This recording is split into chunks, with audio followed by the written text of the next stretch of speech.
Дали вие сте виделе досега некој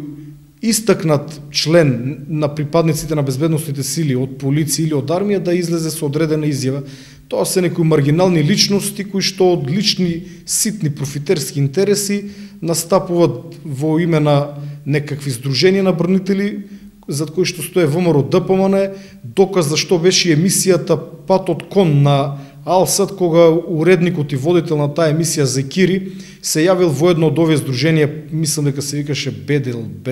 Бадел, така некако, и оттаму му се јавил некој дечко и му кажал: господине Зекири, јавете се кај Илија Димовски, тој ќе ви каже кој да гостува од кај нас. Зекири во првиот момент помислил дека човекот се шегува, го прашал повторно кој би дошол од вашето здружение во мојата емисија, но тој му повторил да се јави на Илија Димовски. Пошто Зекири се јавил кај Илија Димовски, го прашал кој од ова здружението Бадел да дојде во неговата емисија, но Илија Димовски се правил наудрен како ништо да не знае, и ова водителот Зекири го каже и во емисија, меѓутоа бидејќи емисијата е